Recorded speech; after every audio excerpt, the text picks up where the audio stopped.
Assalamualaikum warahmatullahi wabarakatuh. Perkenalkan, nama saya Dava Pradana dari kelompok 10 IPT kelas A. Di sini saya akan menjelaskan tentang heritabilitas, korelasi genetik, dan juga repeatabilitas. Para peternak sudah mengetahui tentang tingkat keberhasilan keturunan secara genetik. Namun, tidak semua peternak tahu metode penghitungan yang digunakan. Untuk itu, pada ilmu pemulihan ternak mempelajari tentang cara penghitungan ternak secara genetik untuk lebih mempermudah mendapatkan hasil keturunan yang lebih baik, yaitu menggunakan metode heritabilitas, korelasi genetik, dan juga repeatabilitas. Heritabilitas merupakan metode penghitungan pada pemulihan ternak yang bertujuan sebagai alat ukur keragaman fenotip yang disebabkan adanya aksi dari gen aditif. Untuk korelasi genetik merupakan hubungan antara beberapa sifat gen yang saling berkaitan satu sama lain dan berpotensi salah satu gen dapat mempengaruhi sifat gen yang lainnya. Kemudian repeatabilitas merupakan metode pada pemulihan ternak dengan metode yang dilakukan secara berulang pada pengujiannya yang bertujuan sebagai parameter keberhasilan penerus pada suatu ternak tersebut. Ketiga metode tersebut tidak dapat terpisahkan atau berdiri sendiri satu sama lain karena dari ketiga metode tersebut ada keterkaitan satu sama yang lain. Pada cara perhitungan tersebut memiliki tujuan agar para mahasiswa dan juga peternak dapat menghitung pewarisan gen menggunakan metode heritabilitas, korelasi genetik, dan juga repeatabilitas yang mengacu pada data bobot lahir dan juga bobot sapi pada kambing, serta mengetahui dan menerapkan kegunaan dari heritabilitas, korelasi genetik, dan juga repeatabilitas. Untuk manfaatnya dari hal ini adalah mahasiswa dan juga peternak dapat mengetahui korelasi genetik dari bobot lahir dan bobot sapi serta mengetahui nilai heritabilitas yang menjadi tolak ukur bibit unggul setelah melakukan perhitungan korelasi genetik dan juga heritabilitas. Di sini telah ditampilkan yaitu data rekapitulasi dari bobot lahir dan bobot sapi pada kambing. Ini merupakan bobot lahir 1, bobot lahir 2, bobot lahir 3. Yang kuning ini bobot sapi 1, bobot sapi 2, bobot sapi 3. Ini pejantannya ada 4, betinanya ada, tiap pejantan ada 5, berarti ada 20. Lalu langsung ke penghitungan. Oke. Untuk penghitungan ini merupakan data dari heritabilitas bobot lahir. Ini ada datanya. Kemudian untuk faktor koreksi telah diambil dari data tersebut, dihasilkan 62,39805.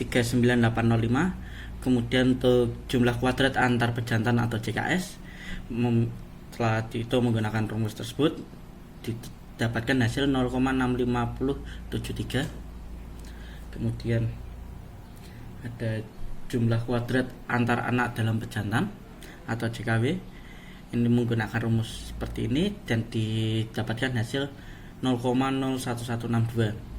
Lalu kemudian ada derajat bebas antar pejantan atau DBS, ini dengan rumusnya S-1, terus dihitung hasilnya adalah 3. Untuk DBW juga bersama menggunakan N-S, didapatkan hasil 16.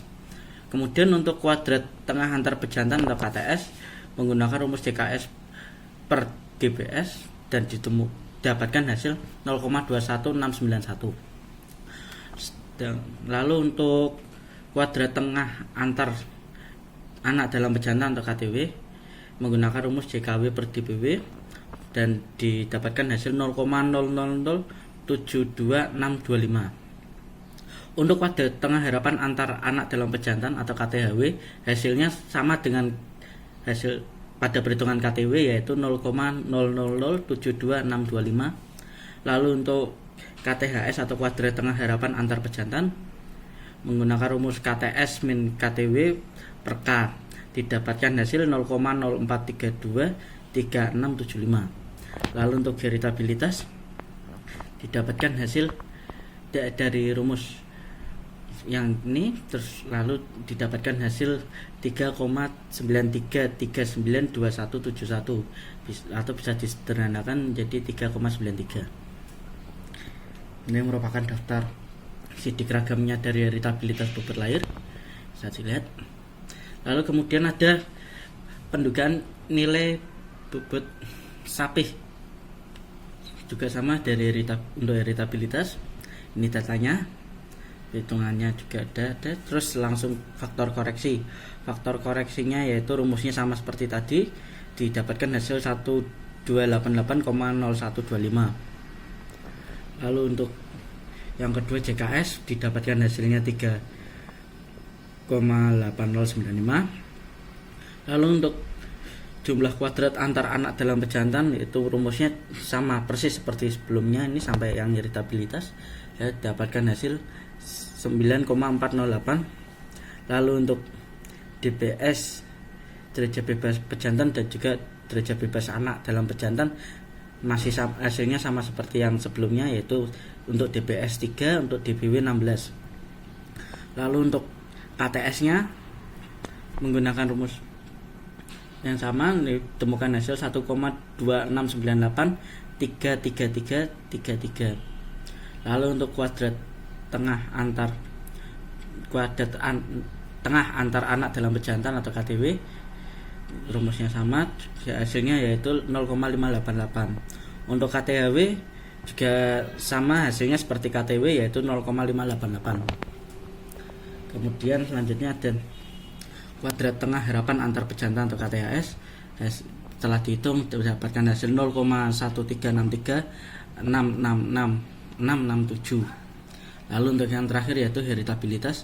Heritabilitasnya menggunakan rumus yang sama dan didapatkan hasil 0,7530256632 atau disederhanakan menjadi 0,75.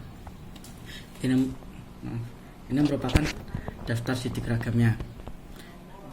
Lalu menuju ke pendugaan korelasi genetik dari bobot lahir dan bobot sapi. Ini merupakan datanya dan yang di bawahnya ada keterangannya. Lalu ini rumusnya agak berbeda dari yang sebelumnya heritabilitas. Untuk faktor koreksi, rumusnya menggunakan X titik kali Y titik dibagi N titik. Didapatkan hasil 284,96775. Lalu untuk JHKS-nya yaitu menggunakan rumus seperti ini dan didapatkan hasil 0,03325. Lalu untuk JKHW-nya yaitu menggunakan rumus ini dan didapatkan hasil negatif 0,011. Untuk derajat bebasnya sama, derajat bebas antara anak dalam pejantan DBS dan DBW-nya masih sama seperti yang sebelumnya yaitu 3 dan 16.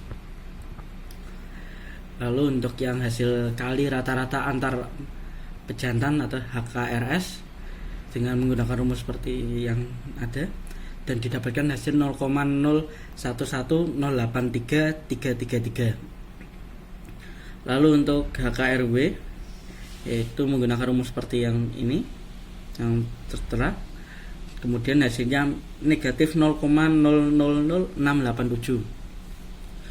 Untuk HKRW sendiri hasilnya sama seperti yang sebelumnya. Maaf, untuk HKRHW hasilnya sama seperti HKRW yaitu negatif 0,006875. Lalu untuk HKRHS atau KOFS menggunakan rumus seperti ini dan ditemukan hasil 0,0023541667 atau disederhanakan 0,00235. Lalu untuk korelasi genetik menggunakan rumus seperti ini dengan lambangnya RG dan didapatkan hasilnya 1,3257E07 atau bisa kita sederhanakan menjadi 1,3257 Lalu ini merupakan daftar seragamnya. Kemudian setelah itu ada pendugaan repeatabilitas antar kelas. Ini adalah tabelnya. Yang antar kelas itu yang jumlah tadi bobot lahir dan bobot sapihnya itu yang sedikit, yang jumlahnya hanya ada 2. Lalu ini merupakan ini dari perjantan betinanya, ini bobotnya, dan perhitungannya sudah ada. Terus ini perhitungannya untuk yang antar kelas menggunakan rumus yang seperti di atas ini dan didapatkan hasil negatif 72,815534. Kemudian langsung lanjut ke repeatabilitas dalam kelas bobot sapih. Ini merupakan datanya. Ini datanya dari menggunakan bobot sapih. Itu ada bobot sapih 1, bobot sapih 2, bobot sapih 3. Datanya seperti di atas dan juga keterangannya. Terus untuk faktor koreksinya menggunakan rumus Y titik kuadrat per M titik yang didapatkan hasil 2549,04381. Kemudian untuk jumlah JKB nya menggunakan rumus seperti yang di atas, lalu hasilnya 8,40952. Lalu untuk JKW menggunakan rumus yang ini, yang sigma I sigma J, lalu dapatkan hasil 104.502,387. Lalu untuk DBB dan DBW nya rumusnya seperti ini. Kalau DBB N-1 dapatkan hasil 13. Terus untuk DBW N kurung buka MI-1 kurung tutup dan dapatkan hasil 28. Lalu untuk KTB rumusnya seperti yang di atas ini, JKB min per DBB, lalu dapatkan hasil 0,646881,654. Kemudian untuk KTW nya rumusnya seperti ini dan hasilnya yaitu 3732,22811. Untuk KTHW nya juga sama seperti yang KTW, hasilnya yaitu 3732,22811. Lalu untuk yang KTHB yaitu menggunakan rumus seperti ini, ya KTB min KTW per K, hasilnya itu negatif 266,5415163. Lalu untuk yang terakhir repeatabilitasnya menggunakan rumus seperti ini dan didapatkan hasil negatif 0,0769087119. Ini merupakan daftar digeragamnya. Heritabilitas merupakan salah satu metode penghitungan untuk mengukur keragaman fenotipik ternak karena adanya aksi dari gen aditif. Pada hal ini sesuai dengan pendapat Jamila et al. Pada tahun 2014 bahwa heritabilitas merupakan parameter genetik sebagai pengukuran kemampuan genotip pada kemampuan pewarisan karakter pada induknya. Pada hasil perhitungan nilai heritabilitas tadi didapatkan nilai 3,93 dan 0,75. Hal ini sesuai dengan pendapat Kurnianto et al. Tahun 2010 bahwa pada nilai heritabilitas memiliki skala berkisar antara 0 sampai dengan 1.